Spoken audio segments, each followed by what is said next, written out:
A local realtors group is speaking out on what a moratorium will do to the housing market in La Crosse. The city council passed a measure that puts a 6-month hold on converting single-family homes into rental properties in La Crosse last night. News 8's Carrie Vick joins us now with more on why realtors say it will damage the housing market. Well, Mike and Lisa, the president of the La Crosse Area Realtors Association, says this moratorium could cripple an already fragile yet rebounding housing market in La Crosse. And while some argue the moratorium will help figure out a solution for struggling neighborhoods, the Realtors Association says there are already tools in place to help that just aren't being used.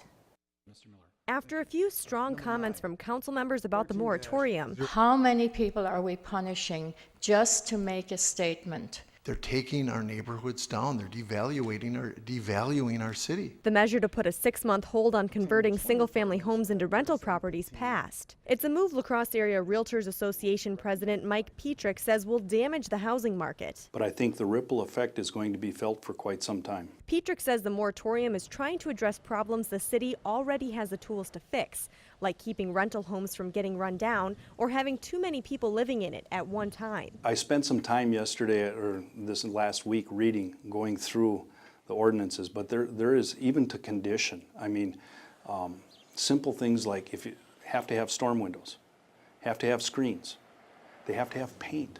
You know, these are all ordinances. They're all on the books. What we're saying is they just aren't being enforced. Pietrek says it will lead to homes being devalued because properties that would be bought up by investors will sit on the market and have to be sold for less. When we take those foreclosures, we take those properties that have dropped now maybe 50 cents on the dollar in value of where they would have sold had an investor been able to buy them.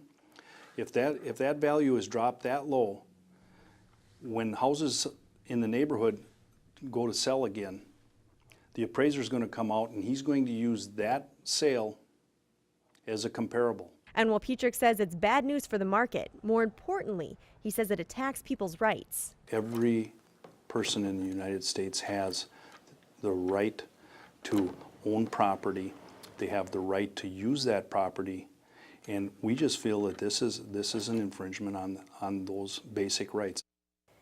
Now, many city leaders say the moratorium is an important time out to come up with a good plan for how to balance the number of rental homes to owner-occupied homes. The goal is to find a solution to the problem of rundown and struggling neighborhoods. A committee will also be formed to start working on the problem. Thank you, Carrie. The city's chief inspector says they do get complaint calls about how many people live in rental homes. They respond to the calls, but say unless the people living there admit it, there's really no way for them to enforce it.